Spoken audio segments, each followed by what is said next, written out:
Thanks for tuning in to another episode of our new series, Cryptid TTS, where we detail the profiles of different cryptids and look at documented encounters by witnesses. This series aims to educate people about cryptids and cryptozoology, as well as have fun. So put in your earbuds, sit back, and follow us down the unbeaten path. The story of De Loys ape begins in the early 1900s when a Swiss oil geologist named Francois De Loys was sent to explore the Amazon. While exploring the jungle near the border of Venezuela and Colombia, while camped near the Tara River in 1920, the expedition sighted what they described as a pair of tall monkeys. At first glance, De Loys thought the animals were bears, but then realized they were actually monkeys. He stated that the monkeys became quite vocal and aggressive, seemingly visibly upset at the human presence in their territory. The creatures began howling and throwing sticks at the men, and eventually, their own feces. He said the animals looked to be a mating pair, a male and female, and that the male was more aggressive. Some of the men took aim at the male but shot the female instead. At which point, the male retreated into the trees never to be seen again. Now, here is where things get interesting. De Loys and his men realized this wasn't like any monkey they had seen before. De Loys took several, clear photographs of the animal's carcass as proof of what they'd seen.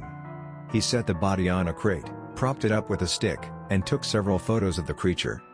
They then apparently skinned the carcass for specimens, and the skull of the animal was used as a salt box by the team's cook. Unfortunately, the skull fell apart after repeated use and was lost before the expedition returned to civilization. The creature was described as being much larger than any known monkey, measuring 1.6 meters tall, and curiously, it had no tail. De Loys also counted 32 teeth in the animal's mouth, which is odd because most New World monkeys have 36 teeth. These measurements meant the animal was nearly twice the size of a spider monkey.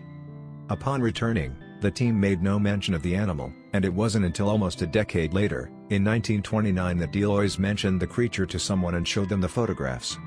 It's curious though, that De Loys didn't make any mention of this unique encounter for almost 10 years after returning from an expedition where only 20% of the team survived. Something as scientifically valid as a new species of large monkey in the Amazon would be a great discovery for an otherwise bleak expedition. Not long after the reveal, some people began to question his find, while others marveled at his photograph of the giant monkey. In the famous photo, the creature is sitting on a large crate, propped up with a stick. Judging by the size of the crate, the animal would be nearly 5.5 feet tall. Nearly human-sized.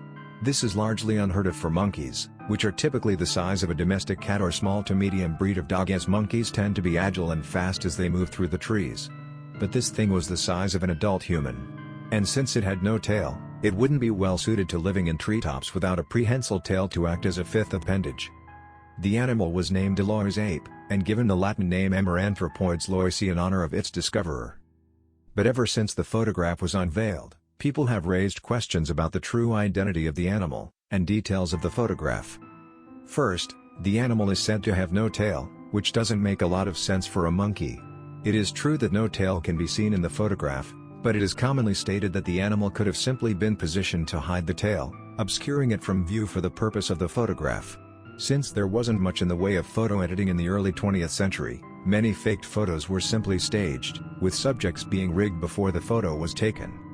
Second, while the animal does look very unique, it doesn't look that different than a spider monkey. It's true that the face does stand out as different, appearing lighter colored and with slightly different, if not exaggerated, facial features. But for all intents and purposes it just looks like a unique specimen of spider monkey. Third, there is not much for proper scale in the photo. There are no men posing with the creature's body for scale against an adult human. And while it is commonly stated that the creature is sitting on a large crate, there is nothing to prove the size of the crate other than the affirmation that the type of crate in the photo is of a commonly known size. If the crate was in fact a smaller crate, it would entirely shrink the animal's size by half or more. Meaning, that if the crate is smaller than originally believed, so is the monkey. It should be noted that some people at the time stated that De Loys was known to be a prankster. So if the photo was staged, and the account given was fraudulent, it would be perfectly within his character to do something like this purely for his own amusement.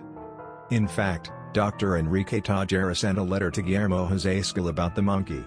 In his letter he states, "Mr. Montandan said that the monkey had no tail. That is for sure, but he forgot to mention something. It has no tail because it was cut off. I can assure you this, gentlemen, because I saw the amputation."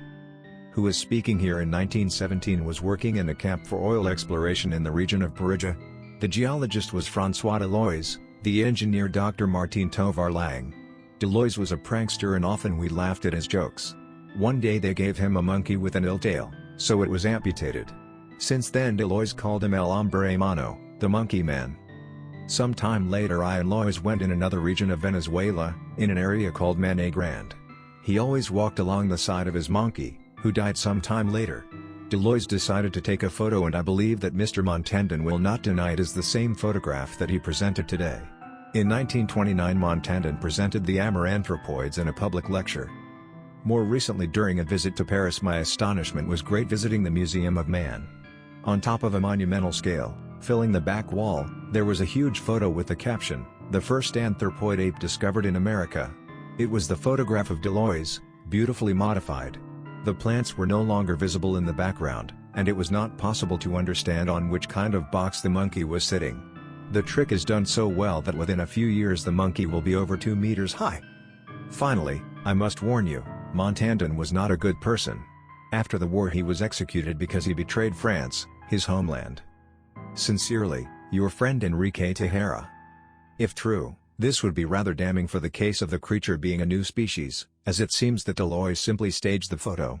In fact, there is much more reason to believe the entire thing was a hoax rather than a legitimate encounter with an unknown species of primate.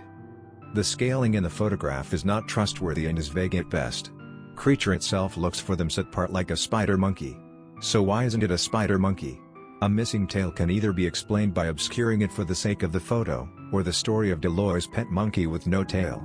Either way they both make more sense than a species of monkey with no tail living in the treetops of the Amazon. There is also the fact that several people attested to the true nature of the photo as being hoaxed with a spider monkey. And with little evidence to say otherwise, why it isn't simply a hoax. Montandan actually received a type of crate used in the original photograph of the animal. And to the surprise of many, a normal spider monkey looked about the same size as the creature De Loys claimed to have encountered and shot in the jungle. In all honesty, it seems the entire account is a clever ruse. It came at a time when exploration of many parts of the globe was still going on and fanciful tales from what were considered uncivilized places and cultures were still common. This was also a time when evolutionary theory was being eagerly met by comics and tabloid newspapers, both hungry for stories based around mysterious ape men and uncharted jungles. Anything mentioning either theme was an instant success with readers as it made for great storytelling. It seems the De Loys ape was just another fraud in a time when many people were still eagerly trying to make sense of human evolution and constantly looking for a defining example. Though some people still think that based on the photograph that De Loys ape was indeed a new species, it is considered a hoax by most people in, and out, of the cryptozoological community, as it appears to have simply been a well-staged photo. Just as well, no similar species has ever been discovered in the region in the 100 years since the alleged events took place.